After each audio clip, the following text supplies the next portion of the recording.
So this is the part 6 of Photoshop course. This is gonna be all about eyedropper and healing tool.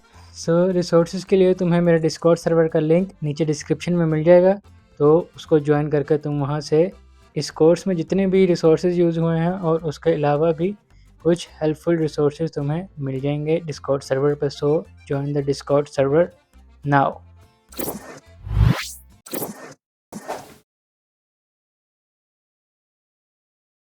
या फिर उसके बाद हम देख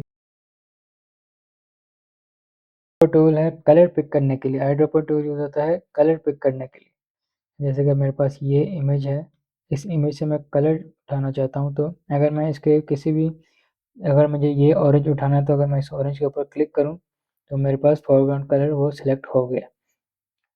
उसके बाद मैं जहाँ पे भी क्लिक करूँ तो मेरे पास वो फोरग्राउंड कलर में वो सेम कलर आ जाएगा। और अगर मैं चाहता हूँ कि ये कलर बैकग्राउंड में है, अब अगर मैं चाहता हूँ ये येलो फोरग्राउंड में चाहिए और ये ऑरेंज मुझे बैकग्राउंड में चाहिए, तो मैं क्लिक करूँगा येलो पे तो ये फोरग्राउंड में आ जाएगा, और अल्ट दबाकर क्लिक करूँगा ऑरेंज पे तो ये बैकग्राउंड में चला जाएगा, बैकग्राउंड कलर में। उसके बाद सिंपल है ये। अगर मैं चाहता हूँ कि मुझे ये कलर्स इस इमेज के यहाँ पे चाहिए तो मैं यहाँ पे 3 बॉक्सेस बनाऊँगा। पहला बॉक्स एक बॉक्स सेलेक्ट करूँगा यहाँ से या फिर डायरेक्ट लेयर पैनल से। अब मैं आई दबा के किसी भी कलर पे क्लिक करूँगा। आई ड्रॉपर टूल का शॉर्टकट है आई, जो यहाँ पे तुम लोग को नज़र भी आ जाएगा। ये मेन्यू कैसे खुलता है, ये किसी भी टूल के ऊपर आकर राइट क्लिक करूँ तो यहाँ पे उसका मेन्यू खुल जाएगा। अब अगर मैं ये बॉक्स सिलेक्ट करके यहाँ पे ऑरेंज पे क्लिक करूँ आई ड्रॉपर टूल से तो वो उसमें फिल ऑटोमेटिकली कर देगा। सिमिलरली अगर मैं दूसरा बॉक्स सिलेक्ट करके यहाँ येलो पे क्लिक करूँ तो येलो फिल हो जाएगा। तीसरा सिलेक्ट करके, ये मैंने तुम लोगों को पहले भी बताया था कि अगर किसी भी टूल में मुझे मूव टूल सेलेक्ट करना है तो मूव टूल का है शॉर्टकट, वैसे मूव टूल का है वी, लेकिन सेम टूल में रहते हुए अगर मैं कंट्रोल दबाऊँ तो मेरे पास मूव टूल आ जाएगा जितनी देर तक मैं कंट्रोल दबा के रखता हूँ। जैसे मैं कंट्रोल छोड़ूंगा वापस वही टूल आ जाएगा मेरे पास। तो मैं कंट्रोल दबा के यहाँ से तीसरा बॉक्स सेलेक्ट करूँगा, कंट्रोल छोड़ूंगा तो मेरे पास वापस आई ड्रॉपर टूल आ जाएगा, और मैं यहाँ पे ब्लू पे क्लिक करूँगा तो मेरे पास ऑटोमेटिकली ब्लू फिल हो जाएगा। इस तरह मेरे पास इस इमेज की ये कलर्स आ गए। ओके, तो उसके बाद है मेरे पास आई ड्रॉपर टूल का यहाँ पे ये ऑप्शन हैं। पॉइंट सैंपल पे ये बाय डिफ़ॉल्ट होगा। पॉइंट सैंपल का मतलब कि जहाँ पे ये आई ड्रॉपर टूल मैं क्लिक करूँ ये उस एग्जैक्ट पॉइंट पे जो कलर है वही उठाएगा। लेकिन अगर मैं इसको 3x3 की एवरेज करूँ, मतलब कि अगर मैं यहाँ पे क्लिक करूँगा तो ये इस पॉइंट के जो आसपास 3 पिक्सेल्स हैं इसके अराउंड 3 पिक्सेल्स पे एवरेज निकालेगा कलर। मतलब अगर मैं यहाँ पे क्लिक करूँगा तो वो एग्जैक्ट पॉइंट के जो 3 पिक्सल राइट लेफ्ट टॉप और बॉटम में जो एवरेज कलर है वो लेगा। लेकिन अगर पॉइंट सैंपल पे करूँगा तो एग्जैक्ट इस पॉइंट पे जो कलर है वही पिक करेगा। उसकी इसी तरह अगर मैं 5x5 एवरेज करूँगा तो ये यहाँ पे मैं क्लिक करूँगा उसके अराउंड 5 पिक्सेल्स का एवरेज कलर उठाएगा। उसके बाद सेम सैंपल ऑल लेयर्स, मतलब कि ऑल लेयर्स इफेक्ट होंगी। जो भी मैं सिलेक्ट करंट लेयर सेलेक्ट करूँगा करंट लेयर से कलर उठा पाऊँगा मैं सिर्फ। उसके बाद करंट एंड बिलो करूँगा तो जो करंट लेयर है और जो उसके नीचे वाली एक लेयर है उससे मैं सिर्फ कलर पिक कर पाऊँगा, बाकी नॉट इम्पॉर्टेंट। शो सैंपल, इसको आपने टिक रखना है। ये क्या है कि ये जो मैं क्लिक करके रखता हूँ, अगर मैं क्लिक करके इसको होल्ड करके रखूँ क्लिक ना छोड़ूँ तो ये आपको नज़र आएगा ये एक रिंग। ये रिंग क्या है, अब अगर मैं इसको क्लिक करके ड्रैग करूँ तो या तुम लोग साथ साथ भी देख सकते हो कि कौन सा कलर पिक हो रहा है। जब अगर मुझे यहाँ पे ये कलर चाहिए तो मैं यहाँ पे छोड़ूंगा तो ये कलर यहाँ फोरग्राउंड में आ जाएगा इस तरह से। अगर मैं ड्रैग करूँ, जहाँ पे मैं ड्रैग करके मैं देख सकता हूँ कि एक्चुअल में कौन सा कलर पिक हो रहा है। और उसके बाद ये जो 2 कलर तुम लोगों को यहाँ पे अब नज़र, अब जैसे मैं पहले ये यहाँ पे मैं ड्रैग करूँगा यहाँ से मुझे ये कलर चाहिए तो मैं ये कलर यहाँ पे लाके छोड़ दूँगा तो मेरे पास ये कलर आ गया यहाँ फोरग्राउंड में।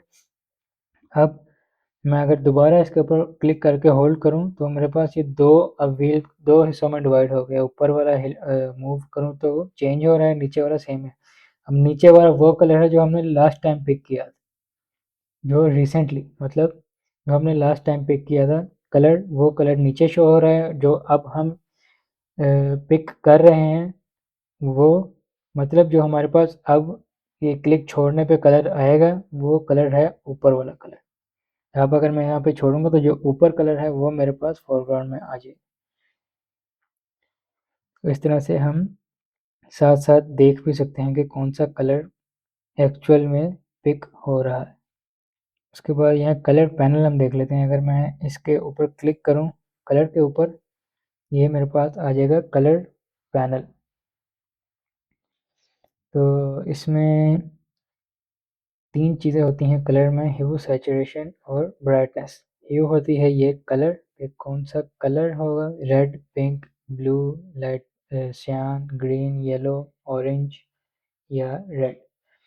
ये होती है, ये वाला बार है ह्यू। अब अगर तुम लोग यहाँ पे देख सकते हो कि ये एच फॉर ह्यू। अगर मैं यहाँ वैल्यू चेंज करूँ तो सिर्फ ह्यू चेंज हो रही है इन तीनों में से, ह्यू, सैचुरेशन और ब्राइटनेस, इनमें से ह्यू चेंज हो रही है। यहाँ पे मेरे पास है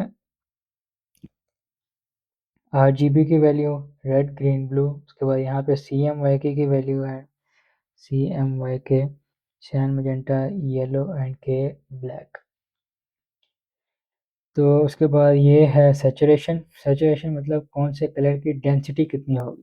अगर मुझे चाहिए रेड, तो ये रेड यहाँ पे हो गई ह्यू। तो कितनी डेंसिटी होनी चाहिए रेड कलर की, कितना वाइब्रेंट होना चाहिए रेड कलर, वो होगी इसकी ह्यू। अब अगर मैं इसको सिर्फ हॉरिजॉन्टली मूव करूँ तो मैं अब यहाँ पे मैं अगर सिर्फ हॉरिजॉन्टली मूव करूँ तो तुम लोग देख सकते हो कि सिर्फ सैचुरेशन इफेक्ट हो रही है, क्योंकि ये है इसकी सैचुरेशन। अब यहाँ से यहाँ तक है ब्राइटनेस। मतलब लाइट टू डार्क, कितना वाइट होगा, कितना डार्क ब्लैक होगा उसमें कलर।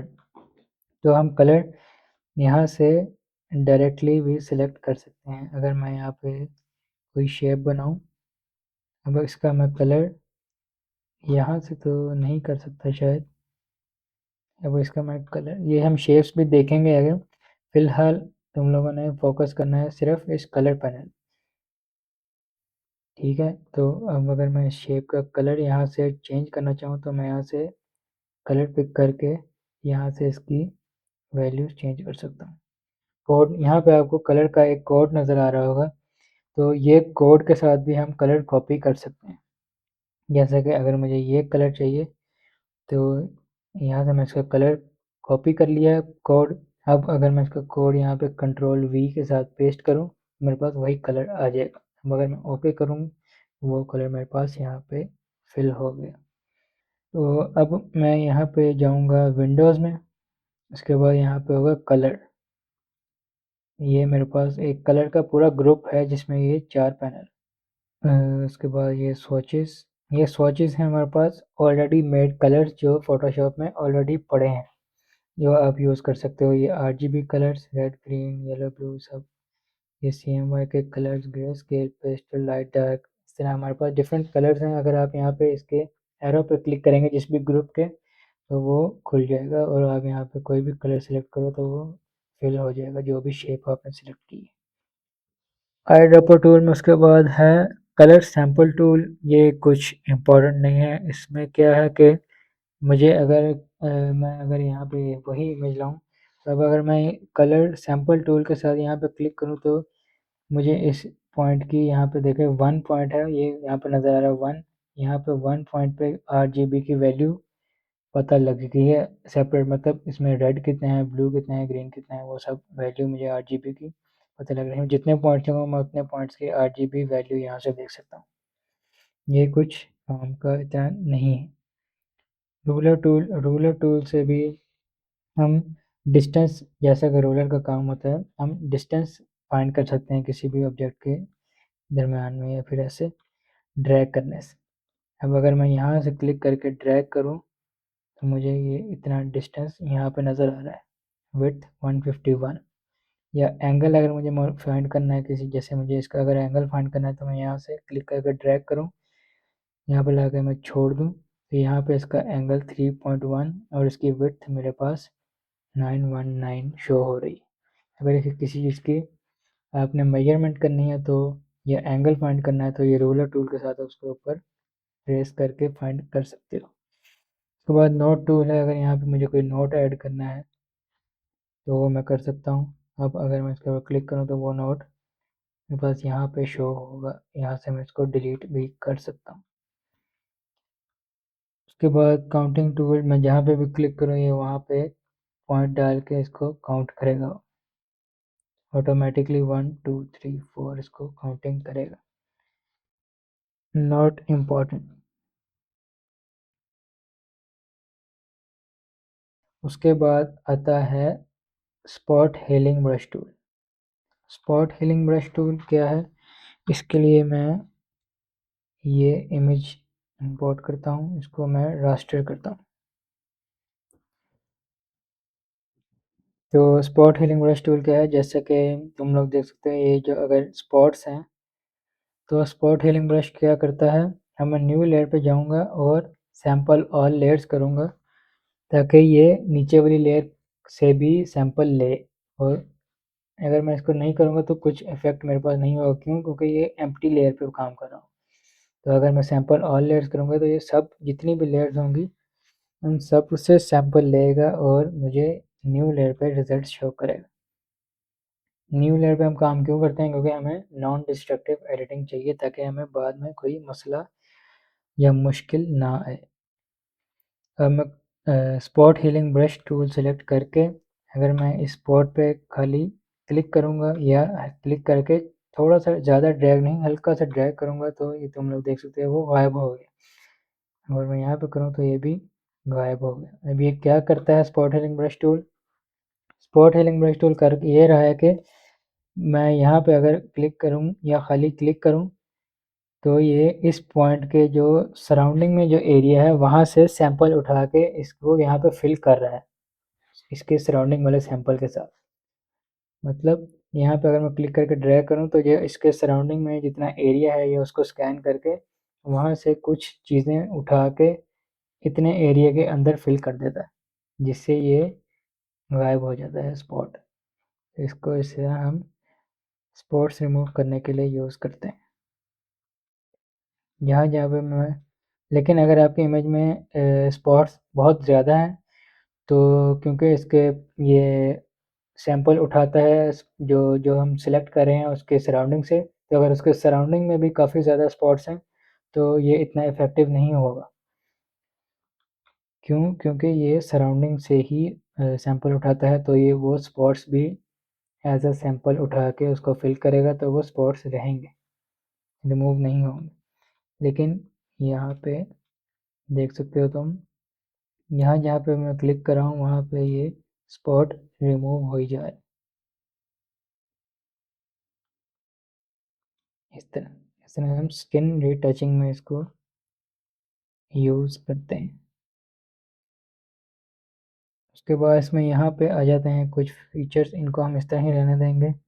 ब्लेंडिंग मोड, इसके भी कुछ ब्लेंडिंग मोड आते हैं, इनको भी हम नहीं छेड़ेंगे भी, सैंपल ऑल लेयर्स, क्योंकि हमें न्यू लेयर पे जैसा कि मैं अभी काम कर रहा हूँ सैंपल ऑल लेयर्स टिक करके, तो अब अगर मैं ये लेयर ऑफ करूँ तो तुम लोग देख सकते हो कि वो सारे ओरिजिनल इमेज अभी भी सेम टू सेम मेरे पास वैसे ही मौजूद है। तो ये जो भी मैंने काम किया है वो इस न्यू लेयर पे किया। ये न्यू लेयर तुम देख सकते हो, अगर मैं नीचे वाली लेयर यहाँ से गायब करूँ, ये आई बटन पे क्लिक करके हाइड कर दूँ, तो ये न्यू लेयर पे ये काम किया मैंने।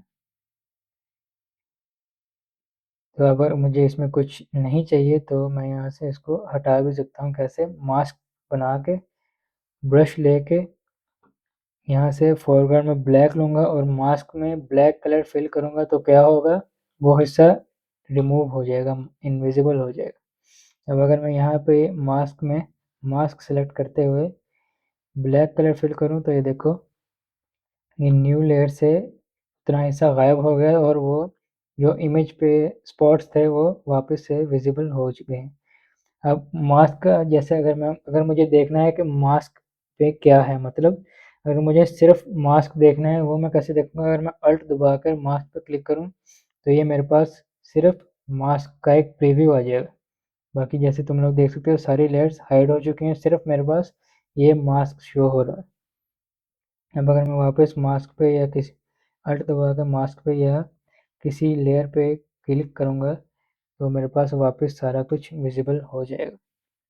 और मास्क को डिसेबल कैसे करूँगा मैंने बताया था पहले, शिफ्ट दबा के अगर मैं मास्क पे क्लिक करूँ तो ये मास्क मेरे पास डिसेबल हो जाएगा। तुम लोग देख सकते हो मैं शिफ्ट दबाऊँ तो ये लेयर वापस से आ गई और स्पॉट ख़त्म हो गए, लेकिन अगर मैं मास्क को दोबारा विजिबल करूँ तो मेरे पास वो स्पॉट्स वापस आ गए। क्यों? क्योंकि इस लेयर पे मैंने मास्क लगाया और मास्क में जहाँ पे ब्लैक मैंने फिल किया है इसका मतलब वो इस लेयर से उसने वो हिस्सा गायब कर दिया। हमारे पास रिमूव टूल, ये भी हम बाद में देखते हैं। फिर उसके बाद हम देखते हैं healing brush tool. Healing brush tool ये भी सिमिलर काम है इसका भी। इसमें हीलिंग ब्रश टूल में क्या है, स्पॉट हीलिंग में हम क्या कर रहे थे कि हम सिर्फ स्पॉट हीलिंग टूल सेलेक्ट करके यहाँ पे हल्का सा क्लिक या हल्का सा ड्रैग कर रहे थे, छोटा सा ड्रैग, ज़्यादा ड्रैग नहीं करेंगे, सिर्फ हम छोटा सा ड्रैग कर रहे थे या क्लिक कर रहे थे तो वो ऑटोमेटिकली सैंपल सराउंडिंग से सैंपल उठा के उसको फिल कर रहा। लेकिन हीलिंग ब्रश टूल में क्या होता है कि ये ऑटोमेटिकली सैंपल नहीं उठाता, बल्कि हम सैंपल इसको बताएंगे कि कहाँ से सैंपल लेके फिल करना है। वो कैसे? अब अगर मैं ये हीलिंग ब्रश टूल सेलेक्ट करके यहाँ पे क्लिक करूँ, ये मेरे पास एरर दे रहा है कि सैंपल, क्योंकि मैंने सोर्स डिफाइन नहीं किया है, इसके लिए मुझे सोर्स डिफाइन करना पड़ेगा। वो कैसे? अब अगर मैं अल्ट दबाऊँ, हीलिंग ब्रश टूल सेलेक्ट करके अगर मैं अल्ट दबाऊँ तो तुम लोग देख सकते हो कि मेरे पास ये कर्सर चेंज हो गया। अब इसका मतलब मैं जहाँ पे भी क्लिक करूँगा अल्ट दबा के ये वहाँ से सैंपल उठाएगा। अब अगर मैं अल्ट दबा के यहाँ से क्लिक करूँ तो अब यहाँ से सैंपल उठा के यहाँ पे फिल करेगा। अब अगर मैं ये तुम लोग को अब इसमें नज़र आ रहा होगा ये सर्कल के अंदर। अब अगर मैं यहाँ पे इसको क्लिक करके फिल करूँ तो नीचे तुम लोगों को एक और कर्सर नज़र आएगा जहाँ से मैंने सैंपल उठाया। तो प्लस का मतलब कि जहाँ पे प्लस का साइन है ये वहाँ से सैंपल उठाएगा, और जहाँ पे मेरा कर्सर है ब्रश एज अ सर्कल ये वहाँ पे फिल करेगा सैंपल उठा के। तो ये रिकमेंडेड इसमें ये होता है कि जो जहाँ जो एरिया हम जिस एरिया पे हम ब्रश यूज़ कर रहे हैं उसके सराउंडिंग से ही सैंपल उठाएं ताकि हमें रिजल्ट्स अच्छे मिलें। क्योंकि अब यहाँ पे देखो तुम लोग ये टेक्सचर थोड़ा इसका डिफरेंट हो गया क्योंकि मैंने सैंपल काफ़ी दूर से उठाया, लेकिन अगर मैं यहाँ इसके बिल्कुल साथ से सैंपल उठाऊँ अब इसको फिल करूँ तो ये ज़्यादा नेचुरल रिज़ल्ट आया मेरे पास। इस तरह अगर मैं यहाँ से सैंपल उठा के यहाँ फिल करूँ तो ये ऑटोमेटिकली यहाँ पे ख़त्म हो जाएगा। अब ये मैं न्यू लेयर पे जैसे कि नहीं काम कर रहा था, ये मेरी गलती हुई।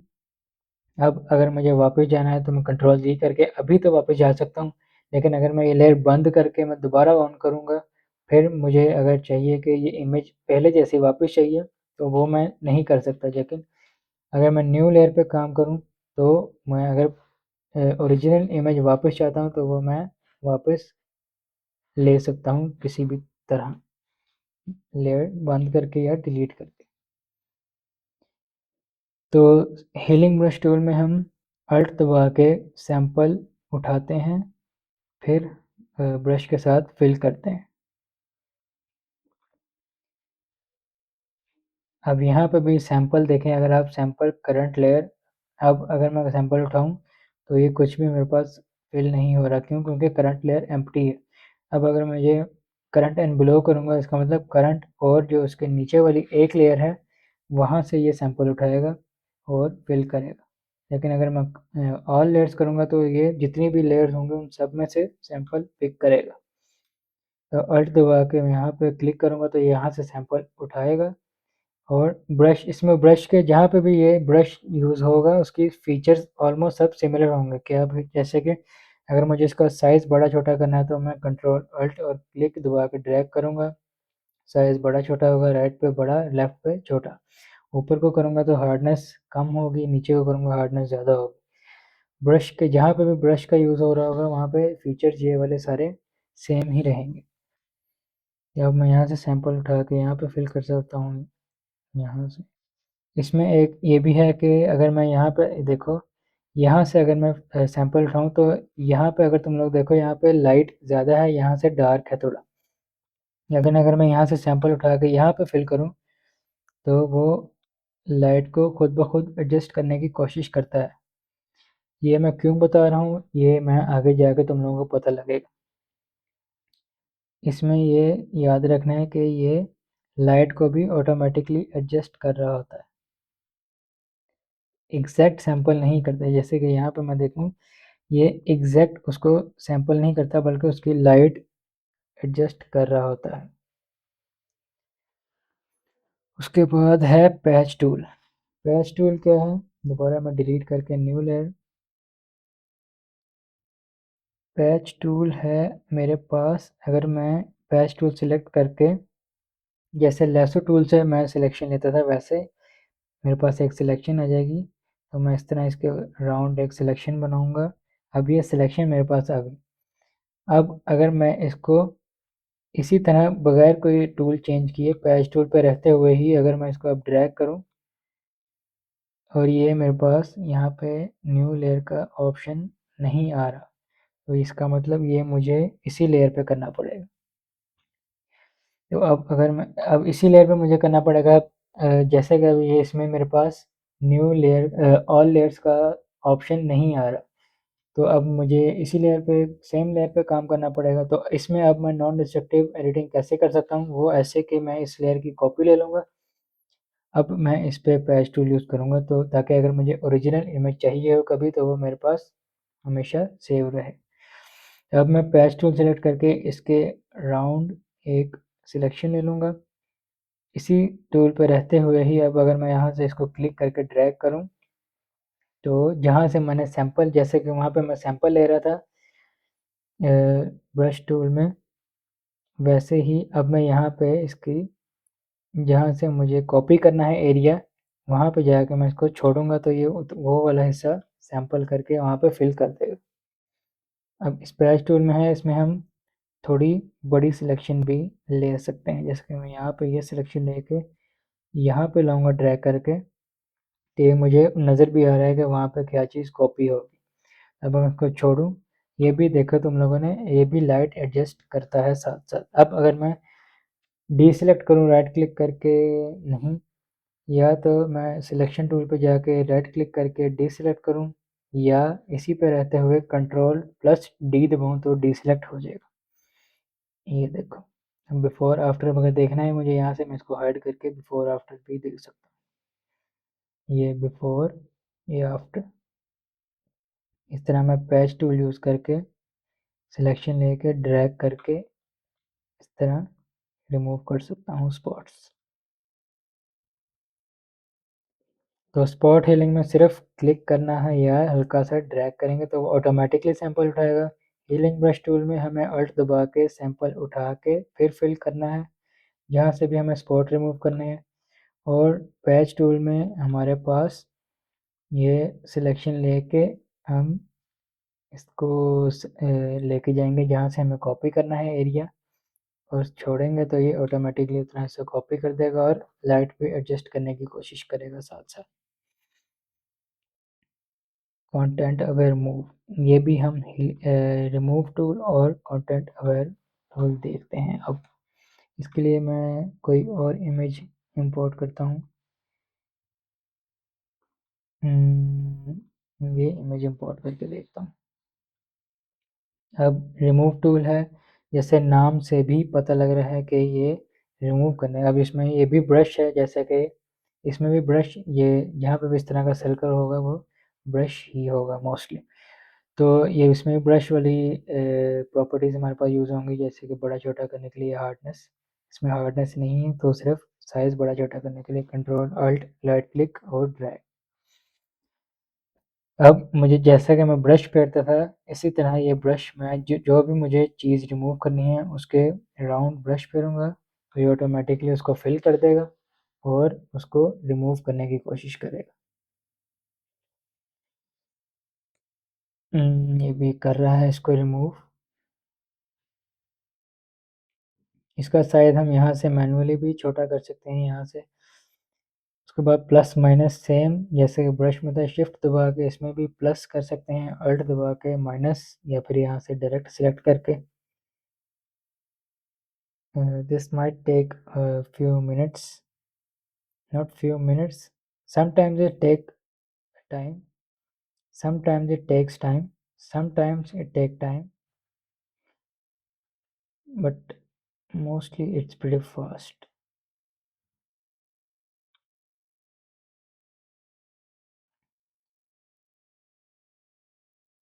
आई थिंक मेरे पास ये रिमूव टूल वर्क नहीं कर रहा फॉर सम रीज़न।